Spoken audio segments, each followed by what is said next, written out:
Former head coach Jimmy Johnson and the 90s triplets reunited for the 25th anniversary of their first Super Bowl as a group. The biggest surprise of the party was that Jerry and Johnson were pretty friendly. This comes as a surprise since the two have been at odds since 1994 when Jerry decided to move on from Johnson after winning back-to-back Super Bowls. Max, is this kind of rekindled relationship a sign that Jerry's starting to get it? I think the answer is yes. I think the answer is yes here. And I'm a Giants fan, which means a notorious Cowboys hater. That's right. Boy, I hate the Cowboys. And yet, and by the way, it's been a lot of fun as a Giants fan watching this narcissist in his old age kind of devolve to the place where, you know, at first he was very good at manipulating the rules, going back 2 decades plus. And then the league caught up and he hasn't been good at much of anything as a GM. But in the autumn of his years, Stephen A., and by autumn, I mean like December 20th, like winter is coming, like Game of Thrones with this guy. I mean, he's getting up there in age, and I think what a narcissist sees their reflection in everything. And when he looks at that handsome devil looking back at him, I think he would like a dignified old age, a dignified final act, where he could actually enjoy winning again.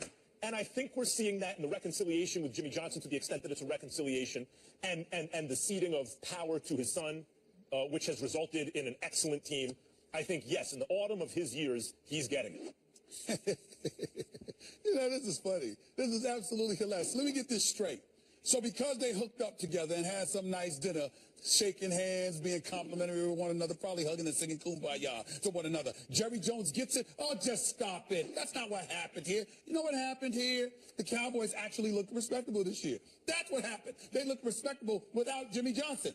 That's what happened here. Because he's been gone and he isn't around to take any credit, and you can't help but give Jerry Jones some credit, he doesn't mind being seen in the same vicinity as Jimmy Johnson, because Jimmy Johnson's on Fox on Sundays. Jimmy Johnson's on Fox on Sundays. Jerry Jones is not. So because Jerry Jones is not, and Jimmy Johnson ain't there to take credit, to lead off of it, because we got to remember the last time Jerry Jones was relevant was when they was winning 3 Super Bowls in 4 years. And even though they won that last Super Bowl, that was Jimmy Johnson's team. That was Jimmy Johnson's team. That was Jimmy Johnson's personnel, and Jerry Jones still wasn't getting credit. But 22 years later, even though you haven't won, even though you haven't won a Super Bowl, didn't win a playoff game this year. Well, listen, they didn't win a playoff game this year. Yeah, but you went 13-3. You are on the come up. You look respectable, and as a result, we're talking about the youth on the Cowboys. So Jimmy Johnson is not a threat to me anymore. I can now be very interesting take. That's what this is. That is. I agree with you, Molly. That's a very interesting take, a strong take out of you, Stephen A. Usually is.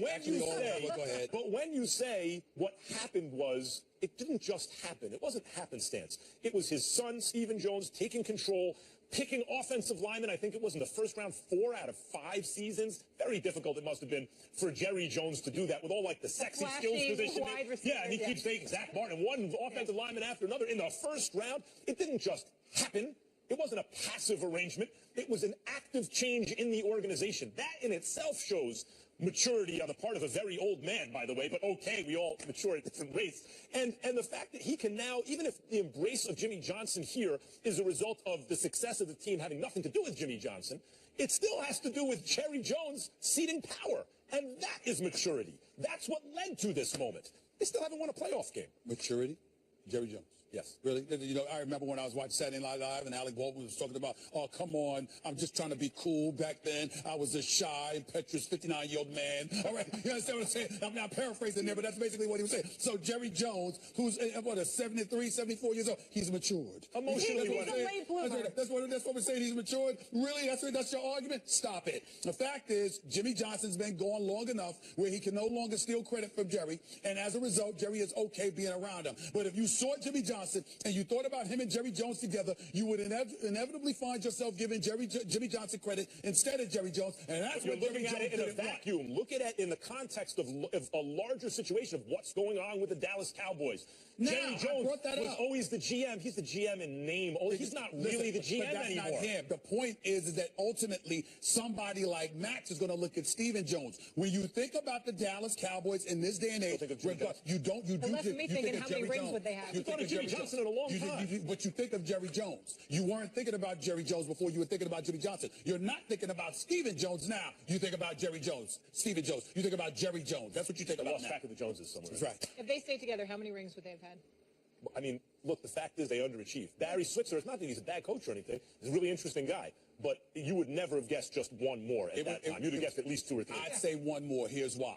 because Deion still would have beat you that year. Barry Switzer was there. He would have beat the Jimmy Johnson team. When Primetime went to San Fran, they would have still beat Dallas. Now, you would have won again if Prime had come to Dallas. But if Prime had stayed in San Francisco... Jimmy Johnson, what makes you think he doesn't? Well, I'm just saying, that's my point. That would have happened. But if Jimmy Johnson stays in Dallas, but Primetime never comes... You still might have had 3 and 4, but you ain't going to have a whole bunch of them. Right. Deion was the balance of power more than anyone back then. No question. Stephen A's final take. We'll look at the historic night for ESPN at the Oscars, but the night ended with controversy. And the Academy Award for Best Picture. La La Land. There's a mistake. Again, too much scrutiny. It's not good. We got to move on here. Speaking of scrutiny, the biggest trade of the NBA trade deadline hasn't exactly been working out for the Pelicans. DeMarcus Cousins and his new squad are 0-3 since he joined New Orleans. Sunday night, the Pelicans lost to the Thunder, and to make matters worse, Cousins received his 18th technical of the season less than a minute into the game. He will now have to serve a 1-game suspension. Here's Cousins after the game. I don't feel like I did anything wrong to receive it, so hopefully the league handles it the right way, and hopefully I get the benefit of the balance. We got to work on us right now. We got to figure this thing out in the house, and that should be the main goal at this moment, which is figuring it out, figuring out what's best for the team, figuring out what's the best way for us to play the game. All right, Stephen A., I know this trade just happened, but what's wrong with the Pelicans? They're not good enough. They don't have anybody other than the 2 players that they have. Drew Holiday is a solid player, but he's not a superstar point guard.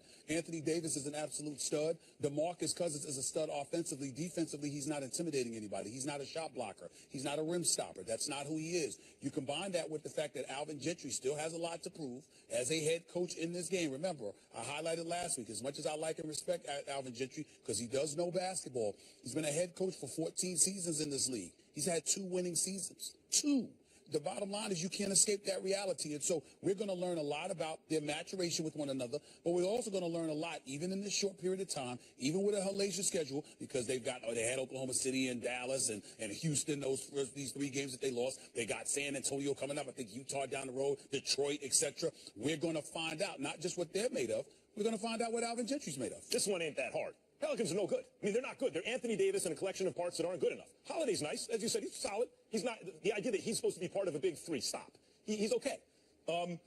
They're not a good team that just added a major piece who, by the way, essentially plays the same position. They do some things differently that their best player already plays. So anytime you add a huge piece midstream, you have to integrate it, particularly when there's some redundancy. You have to figure out high usage players, how that's going to work, and the team isn't very good to begin with. The questions about Boogie Cousins being a winning or losing player under any circumstances will be answered partially as time goes on.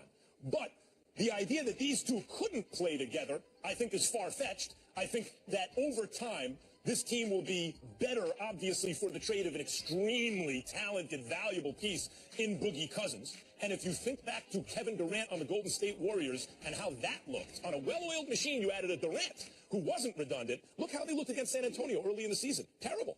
It is entirely too early to bang the gavel and say this is the way it's going to be, but it's also entirely untrue to not look at this and pass judgment that the Pelicans are worse with DeMarcus Cousins. Right now, they are worse than the team they fielded before they had DeMarcus Cousins by every statistical measure, plus minus with those 2 on the floor. Offensive rating, they are 7 points, I think it's 7 points worse with these 2 playing together than they were before the trade. Defense, by the way, also measurably worse. Now, is that because they have 3 guys running that just simply cannot play? Or is it because guys play worse with DeMarcus Cousins or 2 towers like this? For more than 3 games, we'll answer that question. But you can't beat around the bush. Right now, DeMarcus Cousins' addition to the Pelicans has made that team worse. As Kevin Durant made the Warriors worse early on. Well, listen, you got 2 guys that command 25 shots a game and are used to being the number 1 option. That's why I bring up Alvin Gentry. Coaching has something to do with it. And here's how you know.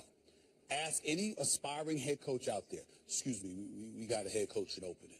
And, 2 guys you got to work with is Anthony Davis and DeMarcus Cousins. Tell me who ain't going to want that job.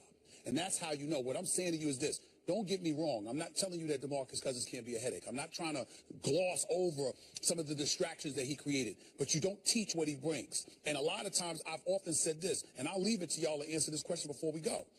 I've often said this. You don't play, meaning you're a coach. You don't play. Well, what the hell is it that you do? Do you really think as a head coach, particularly in this day and age, with 12 brands on a particular team, depending on which team you're coaching, do you really think that you get to just highlight X's and O's? No. You got to motivate. You got to cajole. You got to massage. You got to do a whole bunch of things because that's what separates the guys who can be in the league as a coach and the guys that can't. You got to do that with the DeMarcus Cousins of the world, too. The question with Boogie Cousins is not only his personality in the locker room. It's, does he have the kind of game that is conducive to winning in the modern NBA? Yes. For his position, you know what he does best? Pass the ball. Like, people don't understand. DeMarcus Cousins is a brilliant player who needs to be in the right situation and coached up right with strong personalities around him in leadership roles. It remains to be seen whether or not that's the Pelicans. But everything he does on the floor is conducive to winning in the modern NBA. Right now, we haven't even gotten to those problems you just enunciated about DeMarcus Cousins. We're not even at motivational problems. We're not even at behavioral problems. We're at X's and O problems. We're at no space on the floor problems. We're at Alvin Gentry problems. Wait till the behavioral problems come on. Okay. They're going to come. Yeah, they're going to come. But you can gloss over it if you have the coaching with that talent. It's veteran leadership. Thank you for being You with bet. us. Thanks for having me. Speaking of beef, we got one that we haven't discussed yet, and we're not talking about Nicki Minaj and Remy Ma. The feud between Shaquille O'Neal and JaVale McGee is over, and you won't believe who ended it. That's next.